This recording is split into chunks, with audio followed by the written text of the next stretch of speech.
আলহামদুলিল্লাহ হামদান কাসীরা ওয়া সাব্বিহুহু বুকরাতাও ওয়া আসীলা ওয়া নাশহাদু আল্লা ইলাহা ইল্লাল্লাহু ওয়াহদাহু লা শারীকা লাহু ওয়া নাশহাদু আন্না সাইয়্যিদানা মাওলানা মুহাম্মাদান আবদুহু ওয়া রাসূলুহু ওয়া ক্বালা আল্লাহু তাআলা ফি কালামিহিল মাজিদ আল ফুরকানিল হামিদ ওয়াল্লাযীনা জাহাদু ফীনা লানাহদিয়ান্নাহুম সুবুলানা ওয়া ইন্নাল্লাহা লামাআল মুহসিনিন ওয়া ক্বালা রাসূলুল্লাহি সাল্লাল্লাহু আলাইহি ওয়াসাল্লাম লা ইয়াবসান্নাল্লাহু আকওয়ামান ফি ইয়াউমিল কিয়ামাহ ফি উজুহিহিম নূর আনামারা বিল মানাবিরিল লু'লু ইয়াকবিতুহুমুন নাস লাইসু বিআনবিয়া ওয়ালা শুহাদা ক্বালা আরাবিয়্যুন হুলিহিম লানা নারিফুম فقال هم الذين متحابون في الله من قبائل شتى من بلاد شتى يجتمعون على ذكر الله يذكرون وكما قال عليهم الصلاة والسلام। আল্লাহ পাকের অশেষ মেহেরবানি যে রব্বুল আলামিন আমাদেরকে খানকা ইমদাদিয়া মারকাজুল খুদ্দামউদ্দিনে আসার বসার তৌফিক দান করেছেন। এই জন্য মহান রব্বুল আলামিনের দরবারে আমরা সকলে শুকরিয়া আদায় করি, বলি আলহামদুলিল্লাহ।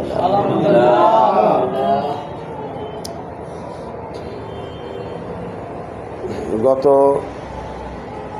বয়ানে আমরা আলোচনা করেছিলাম তিনটি বিষয় নিয়ে, তার মধ্যে এলেমের ফজিলত, দাওয়াতের ফজিলত এবং আল্লাহওয়ালা হলে তার ফজিলত কি, এই বিষয়ে পূর্বের আলোচনা বিস্তারিতভাবে হয়ে গেছে, আপনারা শুনে নেবেন ইনশাআল্লাহ।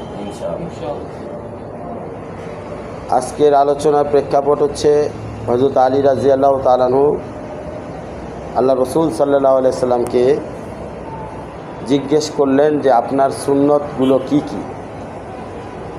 তো এই বিষয়ে আল্লাহ রসুল সাল্লাল্লাহু আলাইহি সাল্লাম 17টি আমলের কথা বলেছেন, যেগুলো আমাদের জীবনের আদর্শ, নৈতিকতা, চরিত্র গঠনের মৌলিক দিক নির্দেশনা করে। এই বিষয় নিয়ে আলোচনা চলবে ইনশাআল্লাহ। তো গত বয়ানে সততা সম্পর্কে, ট্রুথফুলনেস সম্পর্কে আলোচনা হয়েছে, সত্যবাদিতা।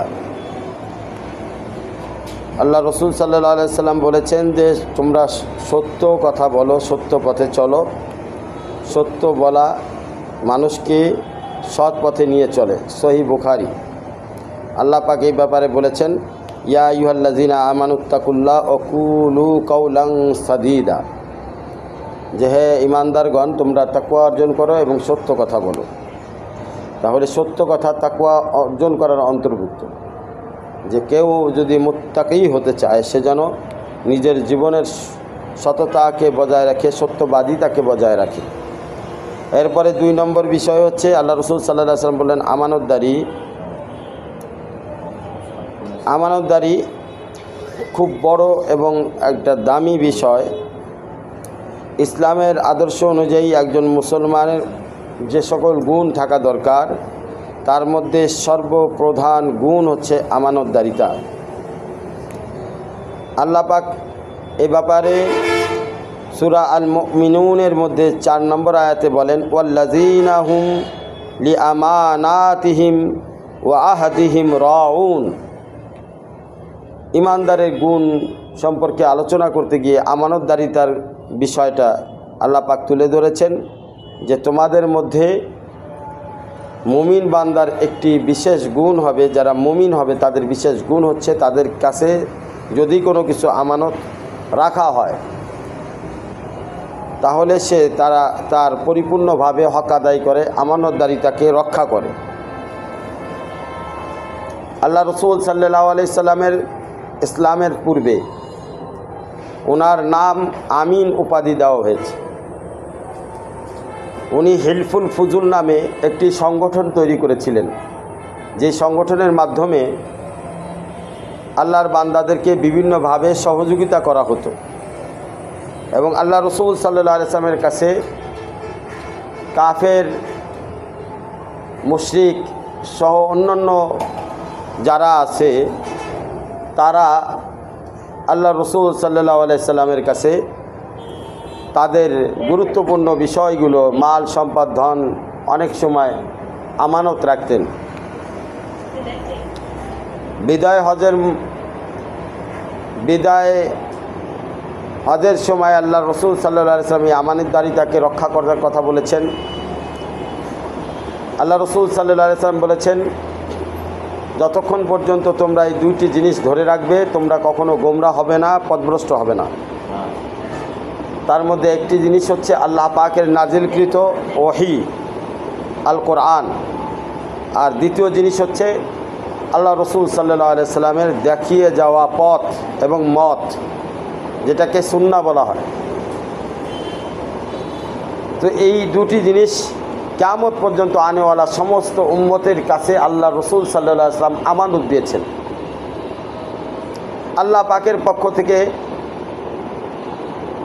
এই দুটি বিষয় আমাদের জন্য আমানত, আল কোরআন এবং আল্লাহ রসুল সাল্লাল্লাহু আলাইহি সাল্লামের জীবন আদর্শ বাস্তবায়ন করা, এগুলো আমানতের অন্তর্ভুক্ত। আল্লাহ রসুল সাল্লাল্লাহু আলাইহি সাল্লাম ইসলাম প্রচার করার পূর্বে যেই বিষয়টাকে দলিল হিসাবে কাফেরদের কাছে প্রমাণ করেছিলেন, পেশ করেছিলেন, সেই বিষয়টা ছিল আমানত।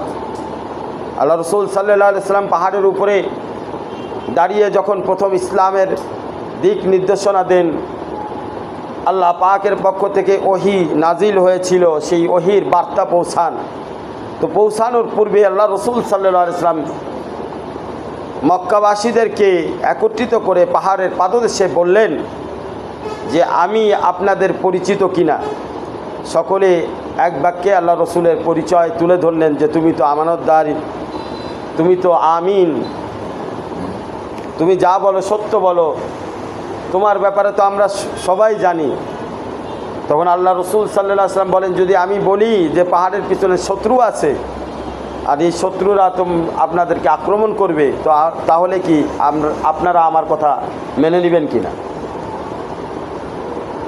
মক্কাবাসীরা বলল, অবশ্যই মানব, কেন মানব না? আজ পর্যন্ত তোমাকে মিথ্যা বলতে দেখি নাই, খেয়ানত করতে দেখি নাই, তোমার চরিত্রের মধ্যে অন্য অনৈতিক কোনো কাজ কর্ম কার্যকলাপ আমরা পরিলক্ষিত করি নাই, সুতরাং তোমার কথাকে আমরা এক বাক্যে মেনে নিব এবং কোনো দ্বিধাদ্বন্দ্ব করব না। আল্লাহ রসুল সাল্লাল্লাহু আলাইহি সাল্লাম আমিন ছিলেন, আমানতদারি ছিলেন। তখন আল্লাহ রসুল সাল্লাল্লাহু আলাইহি সাল্লাম দাওয়াত দিলেন, ইয়া আইয়ুহাল্লাযীনা আমানু, ঈমানদারদেরকে দাওয়াত দিলেন এবং আল্লাহ রসুল মক্কাবাসীদেরকে দাওয়াত দিলেন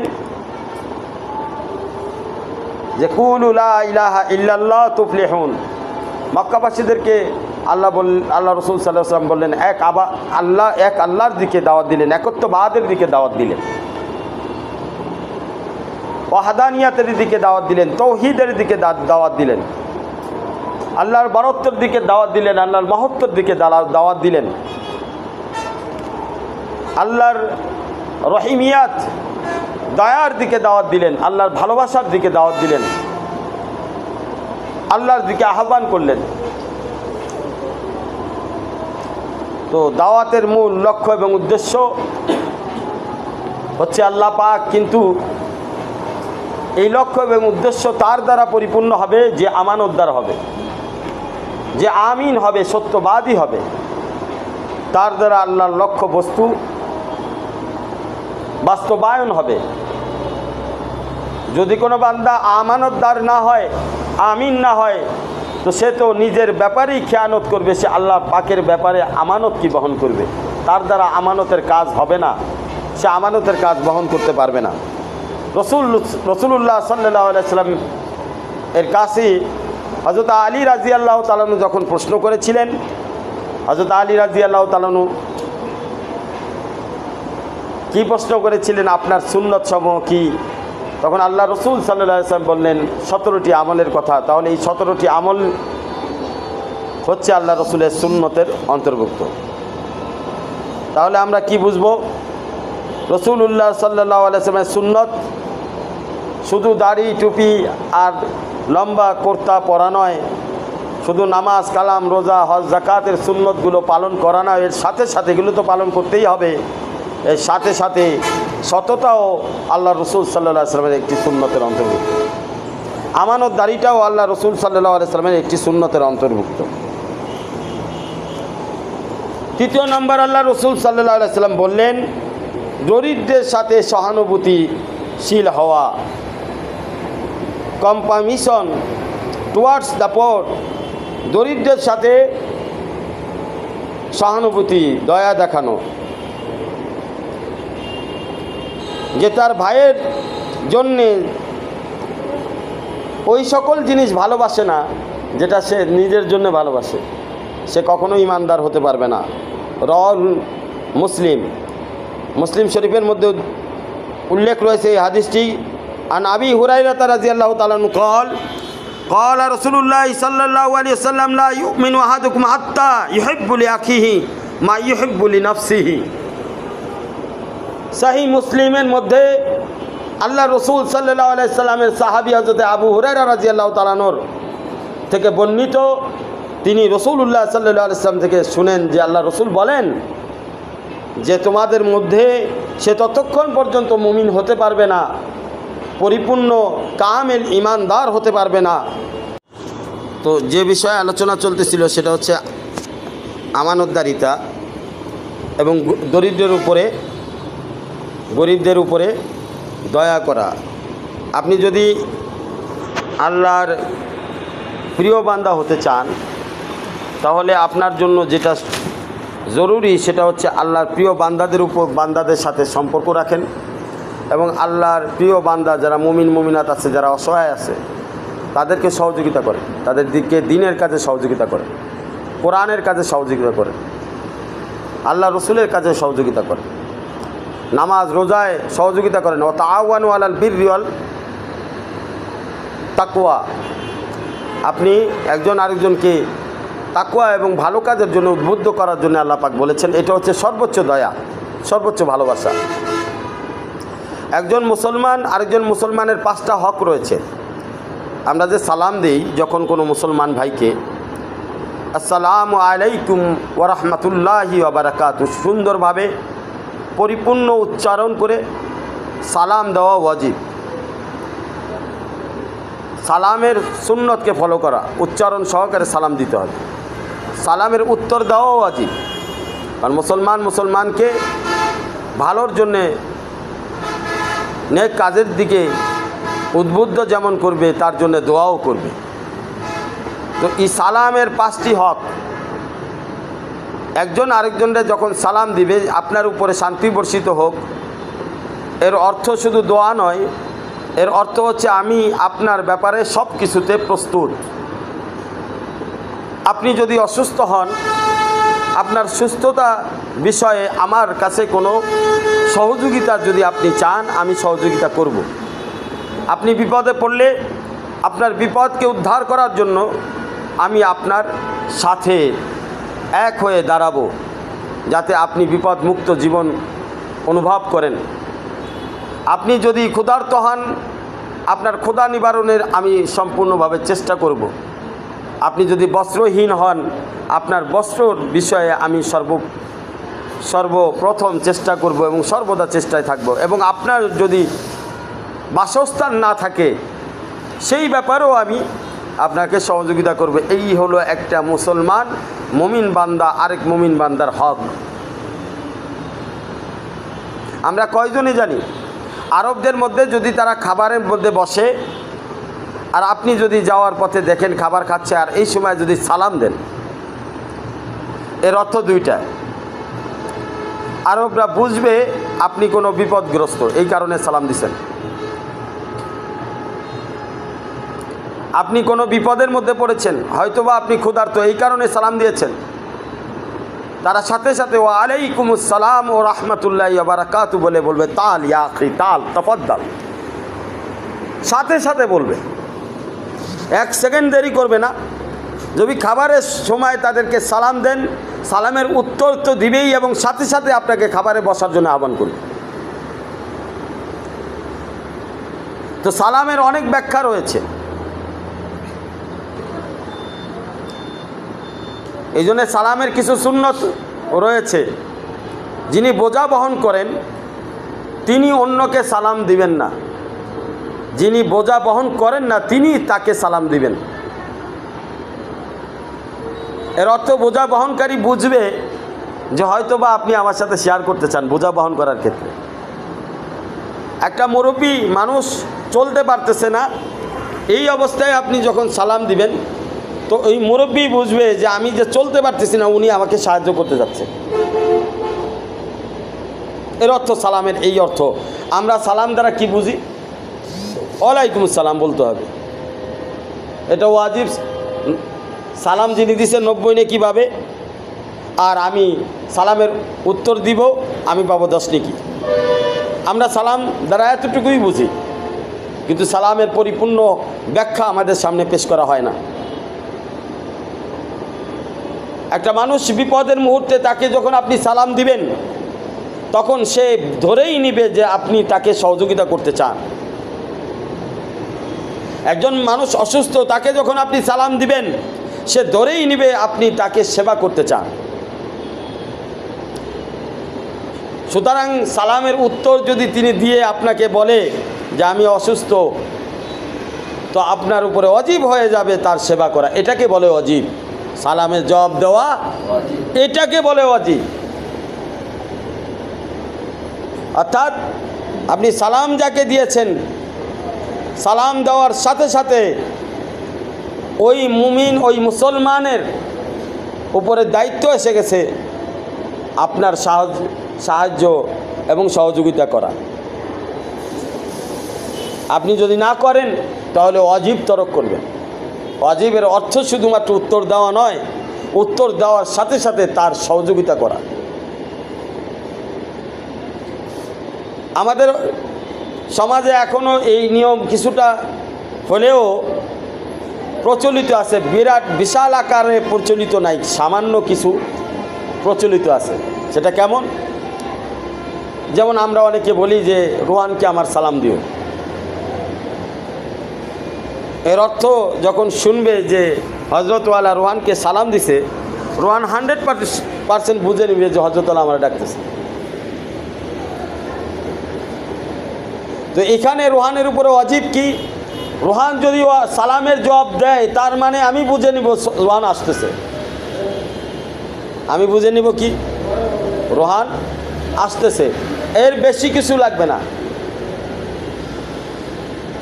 যদি কোনো এক্সকিউজ থাকে, সেটা ভিন্ন বিষয়, সেক্ষেত্রে সে সরাসরি যিনি সালাম দিয়েছে তার সাথে আলাপ করবে ফোনের মাধ্যমে। যদি আলাপ না করে, আলোচনা না করে সালামের উত্তর দেয় আর রোহান না আসে, তো ওয়াজিব তরক করেছে।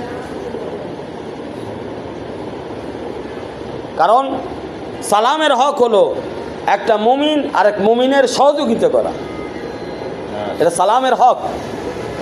আজকে আমাদের মধ্যে এই হকগুলো নাই।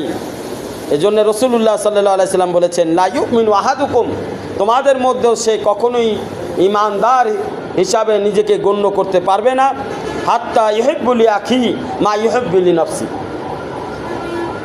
সে নিজের জন্য যা পছন্দ করে সে অন্যর জন্য না পছন্দ করবে। এটা হইলে সে মুমিন হতে পারবে না। অর্থাৎ মুমিন হতে গেলে তার নিজের জন্য সে যেটা পছন্দ করে, আরেক মুমিন ভাইয়ের জন্য সেটা পছন্দ করতে হবে।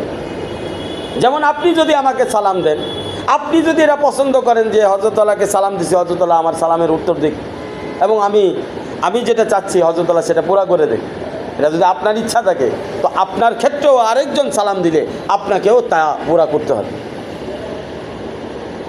এখন আপনি একতরফা করবেন, আপনি ফোন দিবেন, হযরতওয়ালা ধরবে, আমি ফোন দিব, আপনি ধরবেন না,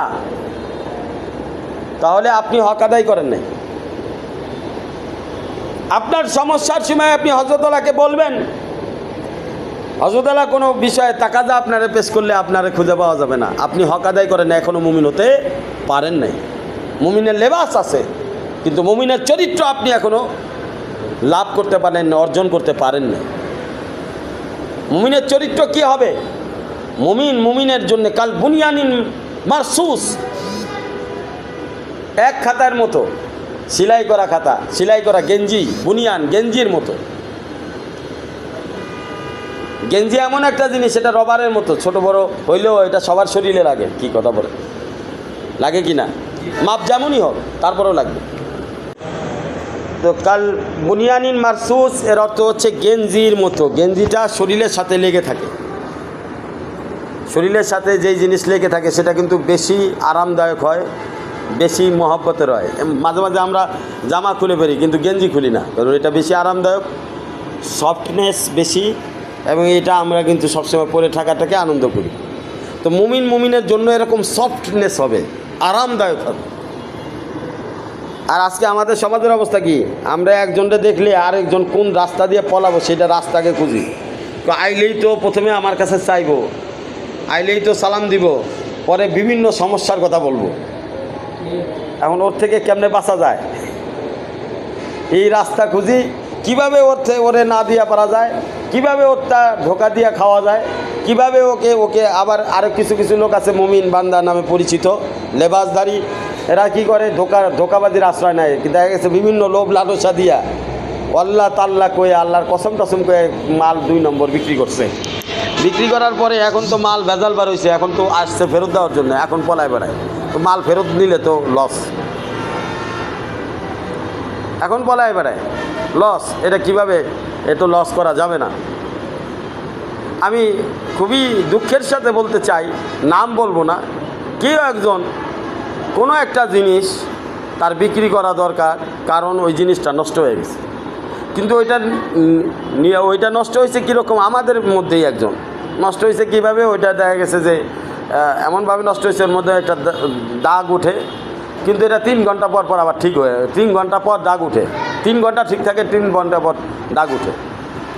সেইটাকে কোনো এক মুসলমান ভাইয়ের কাছে দিছে, দীক্ষা লন, বাচ্চা লন, বুঝা লন, কিন্তু এই কথা বলে নাই যে 3 মাস পরে কিন্তু আপনি ঠকবেন, 3 ঘন্টা পরে আপনি ঠকবেন, এই কথা বলে নাই।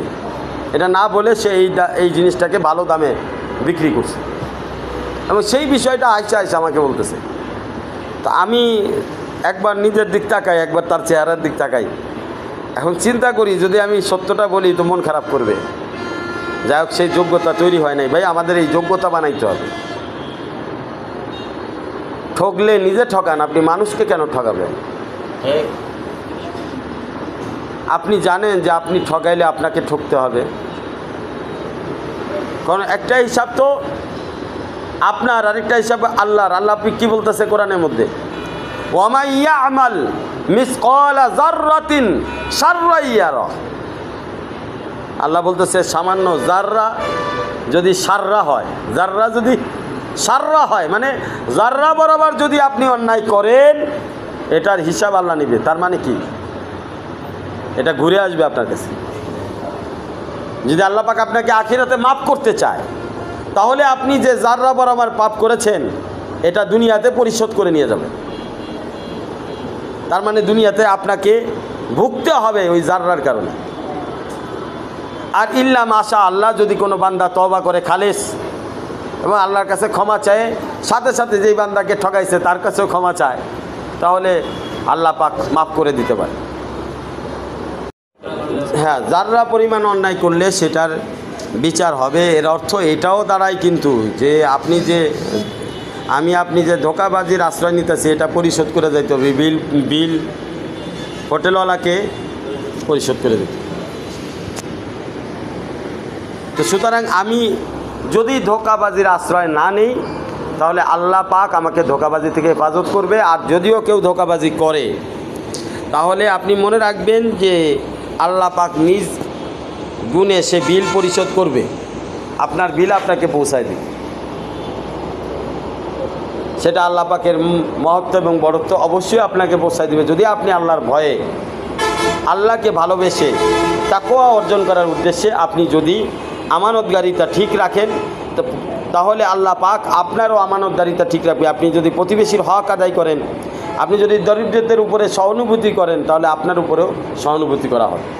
হাদিসের মধ্যে আসছে যে তুমি যদি জমিনবাসীদের উপরে দয়া করো, তো আসমানবাসী অর্থাৎ আল্লাহ পাক উনিও তোমার উপরে দয়া করবে, মহব্বত করবে, ভালোবাসার নজরে দেখবে।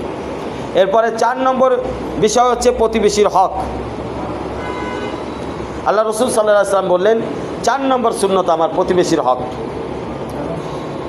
হাদিসের মধ্যে আসছে, তোমরা যদি আল্লাহর সাথে সম্পর্ক স্থাপন করতে চাও, তবে প্রতিবেশীর সাথে সৎ ব্যবহার করো, ভালো ব্যবহার করো, উত্তম আচরণ করো। প্রতিবেশীর সাথে উত্তম আচরণ করার হুকুম দেওয়া হয়েছে। হাদিসের মধ্যে আল্লাহ রসুল এটাই বলেন, আন আব্দুল্লাহ ইবনে আমরিন রাদিয়াল্লাহু তাআলা আনহু قال قال رسول الله صلى الله عليه وسلم মান লা ইউসিরু জারুহু ফালাইসা মিন্না, রাহুল মুসলিম। সেই মুসলিমের মধ্যে বলছে সে যে তার প্রতিবেশীর সাথে সৎ আচরণ করলো না, দুর্ব্যবহার করলো, সে আমার উম্মতের অন্তর্ভুক্ত না। তার মানে যদি আপনি আল্লাহ রসুলের অন্তর্ভুক্ত না হন তাহলে আল্লাহ পাকের সাথে সম্পর্ক স্থাপন হবে না। তো আল্লাহর সাথে সম্পর্ক স্থাপন করতে হলে আপনার অর্থাৎ আপনার যারা প্রতিবেশী আছে তাদের সাথে সুন্দর সম্পর্ক স্থাপন করে। এখানে প্রশ্ন হয়, যদি প্রতিবেশী খারাপ হয়, দুর্ব্যবহার করে, তাহলে কি করবেন? আল্লাহ রসুল সাল্লাল্লাহু আলাইহি সাল্লাম বলেছেন, যখন তুমি বসবাস করবে কোথাও, তো আগে তুমি তোমার প্রতিবেশী দেখো, তাদের আচরণ কেমন, তাদের আখলাক কেমন, এটা নির্ণয় করে তাদের সাথে বসবাস করবা। আল্লাহ রসুল সাল্লাল্লাহু আলাইহি সাল্লাম আপনাকে আগের থেকেই হুঁশিয়ার করে বলে দিয়েছেন। মুমিন তো হুঁশিয়ার থাকবে। মুমিন কেন বিপদে পড়তে যাবে? অর্থাৎ এমন প্রতিবেশীর পাশে আপনি আপনার ঘর বানাবেন না, আপনার স্থান বানাবেন না, যেই প্রতিবেশীর পাশে স্থান ঘর বানানোর কারণে ওই প্রতিবেশীর সাথে প্রতিদিন দা কোমরা সম্পর্ক আপনার হয়, প্রতিদিন আপনার সাথে ঝগড়া বিবাদ হয়। আব্দুল্লাহ ইউআসিয়া, আল্লাহর জমিন অনেক প্রশস্ত, আপনার এখানে পছন্দ না হয় আরেক জায়গায় যান। আপনার ভিটাবাড়ি আছে, ভালো কথা, আপনার ভিটাবাড়ির আশেপাশে যদি প্রতিবেশী খারাপ থাকে ওটা বিক্রি করে আপনি ভালো জায়গায় যান, ভালো জায়গায় ভিটাবাড়ি নেন। তো এই জন্যে সবথেকে উত্তম হচ্ছে আল্লাহওয়ালাদের পরিবেশ, দ্বীনি পরিবেশ, মারকাজি পরিবেশ, হিদায়তের পরিবেশ, ইশক এবং মহব্বতের পরিবেশ। এখানে যারা প্রতিবেশী হয় তারা মহব্বতের হয়, ভালোবাসার হয়। এজন্য উচিত যে মুমিনদের মধ্যে হৃদ্যতার ভালোবাসাময় সম্পর্ক যেখানে আছে, এই সম্পর্কের জায়গায় নিজের স্থান তৈরি করা, নিজের বাসস্থান বানানো, যাতে করে আমরা তাদের সাথে উঠে বসে নিজেদের চরিত্র সংশোধন হয়।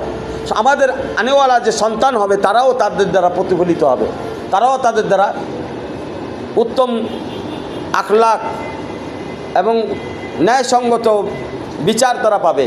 সুতরাং আমাদেরকে কি করতে হবে? প্রতিবেশীর হক আদায় করতে হবে। আমরা যেন প্রতিবেশীদের সাথে অসৎ আচরণ না করি। আর তারপরেও বলা হয়েছে যে প্রতিবেশীদের হকের মধ্যে একটা হক শুনেন, আফসুস সালাম অতেইমুত তোয়াম, প্রতিবেশীদের সাথে সম্পর্ক সুন্দর রাখা। আল্লাহ রসুল সাল্লাল্লাহু আলাইহি সাল্লাম বলেছেন যে তোমরা বেশি বেশি সালাম দাও আর বেশি বেশি খাবার খাও। আপনি প্রতিবেশীদের দেখবেন শুধু সালাম দিবেন, খাবার খাওয়াবেন না, তো সম্পর্ক মজবুত হবে না। আপনাকে সালামও দিতে হবে, সম্পর্কও রাখতে হবে, আবার খাবারও খাওয়াইতে হবে। আপনি যদি এটা করেন, সালামও দেন, খাবারও খাওয়ান, দেখবেন যে আপনার শত্রুও বন্ধুতে পরিণত হবে। যেখানে দাওয়াত কার্যকর হয় না, বুজুর্গরা বলেন এই আমলের দ্বারা দাওয়াত কার্যকর হয়। একটা প্রতিবেশী আপনার দাওয়াত নিচ্ছে না, দিনের পথে আসতেছে না, তো আপনি যদি তাকে সালাম বেশি দেন এবং তাকে খাওয়ান, তাহলে এই দুটি আমলের কারণে সে আপনার দাওয়াত কবুল করবে, সে দিনের পথে আসবে। হাদিসের মধ্যে আসছে আমাই ইউমিন বিল্লাহ ফালিয়ুকরিম যায়ফাহু, যে আল্লাহ এবং আল্লাহ রসুলকে ভালোবাসে সে যেন তার প্রতিবেশীর হককে আদায় করে, মেহমানদারির হককে আদায় করে, তাদের মেহমানদারি করে। আপনার কাছে যেই আসবে সে আপনার মেহমান, যদি সে মুসলমান হয় সে তো উত্তম মেহমান। সুতরাং মেহমানের কদর করা, মেহমানের মেহমানদারি আল্লাহ পাক আপনার কাছে আগের থেকেই পাঠিয়ে দিয়ে তারপরে মেহমান পাঠায়। এটা আল্লাহ পাকের উসুল, মনে রাখবেন। এমন হবে না যে মেহমান পাঠাইছে কিন্তু তার মেহমানদারি করার যোগ্যতা আপনারা না দিয়ে পাঠাইছে, এরকম হবে না। আগেই আল্লাহ আপনার মেহমানদারি করার যোগ্যতা যা যা লাগবে ওটা আপনাকে পাঠাই দিবে, তারপরে মেহমান পাঠাবে। আমাদের মারকাজের এই মেহমানদারি আজকে এমনিতেই হয় নাই, আমাদের যোগ্যতার সাথে সাথে আল্লাহ পাক আমাদের যোগ্যতা বাড়াইছে, মেহমান পাঠিয়ে দিচ্ছে। আপনারা জানেন যে রমজান মাসে আমাদের এখানে 2-3 দিন ইফতারি করাটা মুশকিল হইতো কোনো এক সময়। 10 দিন ইফতারির ব্যবস্থা হলে আর লোক নাই ইফতারি করার, এমন একটা সময় গেছে আমাদের। কিন্তু আলহামদুলিল্লাহ গত রমজান, এই রমজানে আমরা কিন্তু এরকম বিপাকের শিকার হইনি। আমাদের মেহমানদারি পুরোপুরিভাবে চলছে, খাওয়া দাওয়া হরদমে চলছে, মেহমানরাও খেয়ে গেছে। তো কি হইল, আল্লাহ পাক আগে আমাদেরকে যোগ্যতা দিছে, তারপরে মেহমান পাঠাইছে। আগে আমাদেরকে মাদ্রাসা করার জন্য জায়গা দিয়েছেন, তারপরে ছাত্র পাঠাইছেন। আমাদের ওখানে মার্কাজ জায়গা কেনার আল্লাহ পাক আমাদেরকে তৌফিক দিয়েছেন, তারপরে আমাদের ওখানে কাজকর্ম করার জন্য তৌফিক দিয়েছেন। এভাবেই আল্লাহ পাক কিন্তু বান্দাকে সহযোগিতা করে। আর আপনার দিল, আপনার মন আছে কিনা, এটা হলো সবচেয়ে বড় বিষয়। আপনি যদি আপনার দিল থেকে আল্লাহকে পছন্দ করেন, আল্লাহকে ভালোবাসেন, দিনের উপরে আপনি আমল করতে চান, আল্লাহ আপনাকে সাহায্য করবে। আমরা দেখেছি আব্দুল আজিজের বাসায় গিয়েছি, এর আগে কয়েকবার মেহমানদেরই আমাদেরকে করাইছে। তো আব্দুল আজিজ এর মধ্যে একটি গুণ আছে আমি দেখছি, সেটা হচ্ছে মেহমানদারি করায়। তার বাসায় গেলেও করে, আর তার সাথে প্রতিবেশী যারা আছে তাদের ক্ষেত্রেও আব্দুল আজিজ খেয়াল রাখে। তো আজকে আব্দুল আজিজকে যদি প্রশ্ন করা হয় যে এতে কি তোমার ক্ষতি হয়েছে না আরও লাভ হয়েছে, যে তুমি মেহমানদারি করছো আর তুমি আর আস্তে আস্তে ফকির হয়ে গেছে, তোমার পকেট খালি হয়ে গেছে, এমন কি হয়েছে? দান করলে, খাওয়াইলে কমে না, দিলে কমে না। আপনি যত দিবেন তত বাড়বে, এবং এটার উপরে একজন মুমিন বিশ্বাস করবে। কারণ মুমিন তো আল্লাহকে না দেখে বিশ্বাস করেছে, আল্লাহকে সৃষ্টিকর্তা হিসেবে মেনে নিয়েছে। যে মুমিন আল্লাহকে না দেখে বিশ্বাস করলো, তাকে সৃষ্টিকর্তা হিসেবে মেনে নিল, তো তার কথার উপরে তার বিশ্বাস থাকবে না কেন? তার দেওয়া নাজিলকৃত ওহী কোরআনের উপরে তার বিশ্বাস থাকতে হবে। তার মেসেঞ্জার হযরত মুহাম্মদ মুস্তাফা মুজতাবা আর মুর্তজা সাল্লাল্লাহু আলাইহি সাল্লামের উপরে তার বিশ্বাস থাকতে হবে, কথার উপরে বিশ্বাস থাকতে হবে। আপনাকে একটা যুক্তি দেখাই। কোনো এক জামানায় এমন ছিল যে মসজিদ মাদ্রাসা রেস্ট্রিকশন ছিল, কিছু কিছু জায়গায় থাকতো, সব জায়গায় এটা ছিল না। আজকে সারা বিশ্বের সমস্ত জায়গায় মসজিদ আছে, মাদ্রাসা আছে। এমন কোনো দেশ নাই যেই দেশে মসজিদ নাই। কোনো এক জামানায় ইউরোপ কান্ট্রিতে মসজিদ পাওয়া যেত না। কোনো এক সময় এমন ছিল যে আমেরিকায় একটা মসজিদও ছিল না। আজকে আমেরিকা, নিউ ইয়র্ক থেকে শুরু করে নিয়ে প্রত্যেকটা ইউরোপের বড় বড় কান্ট্রি সহ প্রত্যেকটার জেলা, শুধু জেলা না, ডিস্ট্রিক্ট এবং তাদের ক্যাপিটাল রাজধানীতেও আমাদের মসজিদ রয়েছে, মাদ্রাসা রয়েছে। আলহামদুলিল্লাহ। এটা কিভাবে হয়েছে? তো এটা ইকরামান হয়েছে। বান্দা যখন পদক্ষেপ নেয়, আল্লাহ তার প্রতিটি পদক্ষেপে, প্রতিটি কদমে কদমে আল্লাহ পাক তাকে সাহায্য করতে থাকেন, আল্লাহ তাকে মদত করতে থাকেন, আল্লাহ তার উপরে দয়া রহমত বর্ষণ করতে থাকেন। এরপরে 5 নম্বর বিষয় হচ্ছে, আল্লাহ রসুল সাল্লাল্লাহু আলাইহি সাল্লাম বলেন, তোমরা সত্যকে প্রতিষ্ঠা করো। এর আগে আমি আলোচনায় বলছিলাম সত্য কথা বলো, এখন আলোচনার বিষয় হলো সত্যকে প্রতিষ্ঠা করা। এখন সত্যকে প্রতিষ্ঠা করা, আল্লাহ রসুল সাল্লাল্লাহু আলাইহি সাল্লাম বলছেন যে সত্যকে প্রতিষ্ঠা করবে সে সত্যই জান্নাতে পৌঁছে যাবে। সহিহ মুসলিম। আন আবি হুরায়রা রাদিয়াল্লাহু তাআলা আনহু قال رسول الله صلى الله عليه وسلم عليكم بالحق عليكم بالحق فإن الحق يهدي إلى الجنة। দেখছেন, একটা হলো কুলু কওলান সাদিদা, তোমরা সত্য কথা বলো, সততা ইখতিয়ার করো। আর একটা হলো আলাইকুম বিল হক, সত্যকে প্রতিষ্ঠা করো। সত্য কোথায় প্রতিষ্ঠা করব? সত্য প্রতিষ্ঠা করতে হবে প্রথমে আমার পরিবারে, আমার সন্তানের মাঝে সত্যকে প্রতিষ্ঠা করা লাগে, আমার স্ত্রীর মাঝে সত্যকে প্রতিষ্ঠা করতে হবে। মিজান আল্লাহ পাক কিয়ামতের ময়দানে দাড়িপাল্লা বানিয়েছেন, এবং এই মিজানের পাল্লা কিয়ামতের ময়দানে মানুষের সত্যকে মাপ দিবে, কতটা আপনি প্রতিষ্ঠা করেছেন। আপনার বিবির উপরে পর্দা ফরজ। এখন এই ফরজ হুকুমটা কে লাগু করবে, কে এটা প্রতিষ্ঠা করবে? সে তো আপনার বিবি, আপনার বাবা মা, এখানে তাদের কোনোই এখানে এখতিয়ার নেই। এখতিয়ার আপনার উপরে, প্রতিষ্ঠা আপনার করতে হবে। তাহলে আপনি এই জায়গায় মিজানের পাল্লায় আপনার আমল ভারী হবে।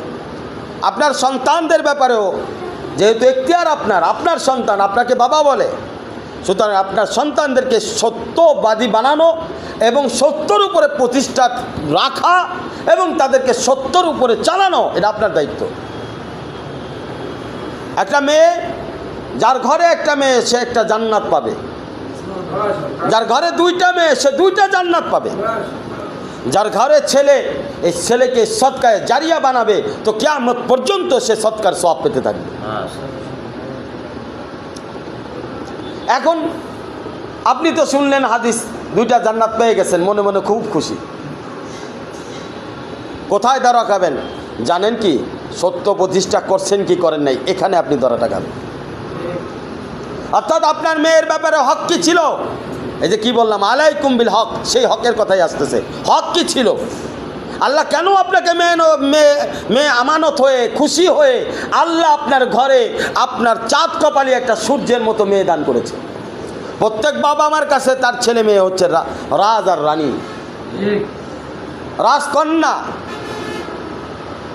শাহজাদা। প্রত্যেক বাবা মার কাছে তার ছেলে এবং মেয়ের চেহারায় সে নিজেকে দেখতে পায়, তার সন্তানের মধ্যে সে নিজের ভালোবাসা খুঁজে পায়, তার আবেগগুলো খুঁজে পায়। তার আবেগগুলো যখন সে কোথাও খুঁজে পায় না, তখন তার সন্তানকে বুকে জড়িয়ে ধরে, তখন তার সমস্ত ব্যথাগুলো কষ্টগুলো নিমিষেই হারিয়ে যায়। এত বড় একটা বিষয়, এত বড় একটা নিয়ামত আপনাকে আল্লাহ দিয়েছে যে বুকে নিলেই ব্যথাগুলো দূর হয়ে যায়। তার একটা হাসি আপনার কষ্টকে দূর করে দেয়। তার একটা আব্বা বলে ডাক আপনার হাজারো হাজারো জনমের অপেক্ষায় ছিলেন যে আমাকে আমার সন্তান বাবা বলে ডাকবে। সেই ডাকটা যখন শুনেন আপনার অন্তরস্থল খুশিতে আবেগপ্লুত হয়ে যায়। সেখানে আপনি হক প্রতিষ্ঠা করবেন না, আর আপনি জান্নাত পেয়ে যাবেন। আপনাকে এত বড় নিয়ামত আল্লাহ কেন দিয়েছে? আপনি যাতে আপনার সন্তানের ব্যাপারে হক আদায় করেন। আর সন্তানের ব্যাপারে হক হলো তাকে বালেগ হলে নামাজ পড়াইতে হবে, দিন শিখাইতে হবে, যত কষ্টই হোক তাকে দিনদার বানাইতে হবে, মেয়ে হলে পর্দাওয়ালা বানাইতে হবে, কোরআন হাদিস তাকে শিখাইতে হবে, দিনদারি তাকে বুঝাইতে হবে, যেন আপনি চলে গেলে আপনার ছেলে মেয়েরা কোরআন হাদিসের আলামত হিসেবে আপনাকে পেশ করে আল্লাহর দরবারে। তাহলেই আপনি জান্নাত পাবেন। বিয়া দিলেন এমন একজন রে যে নিজেও নামাজ পড়ে না, আরেকজনরাও পড়তে দেয় না, টাকা আছে, গাড়ি আছে, বাড়ি আছে, এটা দেখে বিয়া দিয়ে দিচ্ছেন আপনার সুন্দরী মেয়েকে। সৌন্দর্যকে বিক্রি করলেন, আল্লাহকে পাবেন না। কারণ আপনি আপনার মেয়েকে দিয়ে ব্যবসা করেছেন, দুনিয়া কামিয়েছেন, আল্লাহকে কামাননি। আপনি আপনার সন্তান দিয়ে ব্যবসা করেছেন, দুনিয়া কামাইছেন, আল্লাহকে কামাননি। আলাইকুম বিল হক, আলাইকুম বিল হক আপনার শুরু হবে পরিবার থেকে, আপনার স্ত্রী থেকে, আপনার সন্তান থেকে। এরপরে আপনি আলাইকুম বিল হক আপনার সমাজের মধ্যে হক আদায় করবেন। আপনি যেটা নিজে শিখেছেন, নিজে বুঝেছেন, দাওয়াতের ময়দানে যে আল্লাহর বান্দাকে আল্লাহর দিকে ডাকবেন, সমাজের মধ্যে হক প্রতিষ্ঠা করবেন, দোকানে হক প্রতিষ্ঠা করবেন। আপনি যদি দোকানদার হয়ে থাকেন, আপনি যদি ব্যবসায়ী হয়ে থাকেন, তাহলে আপনি হক প্রতিষ্ঠা করবেন। দাড়ি পাল্লায় ওজনে কম দিবেন না, ওজনে কাউকে ঠকাবেন না। যদি ওজনে ঠকায় থাকেন তাহলে আপনি ব্যবসা করেছেন দুনিয়ার সাথে, আল্লাহর সাথে আপনার ব্যবসা হয় নাই। যে আল্লাহর সাথে ব্যবসা করে কাল কিয়ামতের ময়দানে সিদ্দিকিনের সাথে এবং শহীদদের সাথে বিনা হিসাবে কিতাবে সে জান্নাতে চলে যাবে। কিন্তু দুঃখের বিষয়, সমাজে গেলেই খালি ঠকানো। স্বর্ণের দোকানে গেলে এটা ভালোই বোঝা যায়, খাত কয় রতি মিশাবে আমার বাপেরও বোঝার ক্ষমতা নাই। এমন খাদি মিশায় একেবারে পরে বেচতে গেলে বোঝা যায়, কেনার সময় বোঝা যায় না। কেনার সময় তো কয় এক রতি খাত নাই। যদি আপনি বেশি জানেন কইবে যে এটা যে নিয়ম অনুযায়ী অল্প অল্প অল্প অল্প, এটা ধরতেই পারবে না দোকানদার বেচতে গেলে। কিন্তু যখন এই স্বর্ণ আপনি দোকানদারের কাছে বেচতে যান, কয় হায় হায় একেবারে ডুবাই দিছে, রতি এমন খাত দিছে যে 50,000 টাকার স্বর্ণের জিনিস এখন আপনার 10,000 টাকার মূল্য নাই। প্রত্যেকটা দামি দামি দামি জিনিসের পিছনে ডুপ্লিকেট জিনিস তৈরি হয়েছে। যত দামি গাড়ি ওটা ডুপ্লিকেট ইঞ্জিন তৈরি হয়ে গেছে, দামি বাড়ি ডুপ্লিকেট, প্রত্যেক খাবার যেটা দামি ভালো ওইটা ডুপ্লিকেট। বন্ধুরা, এইভাবে সমাজের মধ্যে হক প্রতিষ্ঠা হবে না। মুসলমান নামধারী আমরা ব্যবসা বাণিজ্য করতেছি সুদের সাথে, এই সুদের সাথে লেনদেন করে নামাজ কালাম পড়তেছি, এটাকে হক প্রতিষ্ঠা বলে? হক প্রতিষ্ঠা করতে হবে সব জায়গায়, হক প্রতিষ্ঠা করতে হবে নিজের দেহে এবং আমল নামায়, নিজের জবানে হক প্রতিষ্ঠা করতে হবে, নিজের চোখে হক প্রতিষ্ঠা করতে হবে। আপনি পছন্দ করেন না আপনার মেয়েকে আপনার স্ত্রীকে কুদৃষ্টিতে কেউ দেখুক, তো বন্ধু আমার আপনার চোখ আরেকজনের দিকে তাকায় এরকম দেখে কেন? প্রশ্ন হলো আপনার চোখের উপরে কি আপনার কন্ট্রোল আছে? বলবেন কন্ট্রোল নাই হুজুর, চাই না, চাইতে চাই না, তারপর হয়ে যায়। আমি তো হয়ে যায় কেন? হকের উপরে আপনি নাই। হকের দাওয়াত কাকে বলে? কেউ উনি আহলে হক কিনা যাচাই করতে আসে, উনি আহলে হক কিনা। কারা যাচাই করতে আসে? যার নিজের চোখের হেফাজত নাই, নিজের জবানে সকালে একটা মিথ্যা কথা বলে, দুপুরে একটা মিথ্যা কথা বলে, যদি বলা হয় কেন করেন, কয় ব্যবসা চলে না, সত্য কথার খাওয়া নাই। মাদ্রাসা সব লুটপাট করে খাইতেছে, কোনো দিনদারিত্ব নাই। এরা আসে যাচাই করার জন্য, নিজেদের ক্ষেত্রে সব হালাল, আরেকজনের ক্ষেত্রে হারাম ফতোয়া দিয়ে দেয়। তাদের মুঠ ভরা যদি টাকা দেওয়া হয় তো যে কোনো হালাল রে হারাম বানায়, হারাম রে হালাল বানায় ফেলায়। মাসালা মনে হয় এর বাপের বাড়ির থেকে গদির থেকে নিয়ে আইছে, নিজের মন মতো মাসালা বানায়। যদি তাই না হয় তো বন্ধু আমার শিয়া কেন হইল, সুন্নি কেন হইল, আহলে হাদিস কেন হইল? এই কিসের বুনিয়াদে এরকম পার্থক্য হইল? কোরআন তো এক, হাদিস তো এক, রাসূল তো এক, আল্লাহ তো এক, দল কেন ভাগে ভাগে বিভক্ত হয়ে গেল? বুঝতে হবে হকের ক্ষেত্রে ঝামেলা আছে, হক প্রতিষ্ঠা হয় নাই, হক এইভাবে প্রতিষ্ঠা করা যায় না। আর এই কারণেই আজকে আমরা সমস্ত বিশ্বের মুসলমান এক হয়েও বেদিন এবং নাফরমান কাফের মুশরিকদের কাছে মার খাচ্ছি, কারণ তারা জানে জীবনে আমরা এক খাতার তলে ঘুমাইতে পারবো না, চাইলেও ঘুমাইতে দিবে না, কিনা ফেলবে আমাকে, বুঝায় ফেলবে আমাকে। যদিও মন একটু আমি জানি যে উনি সত্য, আল্লাহ রসুল সাল্লাল্লাহু আলাইহি ওয়াসাল্লামকে সম্পর্কে জানতো, কাফের মুশরিকরা সত্য, আল্লাহ রসুল যে সত্য ছিলেন জানতো। আল্লাহ রসুল যখন কোরআন পড়তেন শুনতো, গোপনে কিন্তু মানতো না।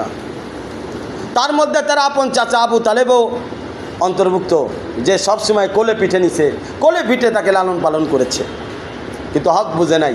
হক বোঝার জন্যে দিল দরকার, হক বোঝার জন্য চেষ্টা দরকার, হক বোঝার জন্য চোখের পানি দরকার, হক বোঝার জন্য দোয়া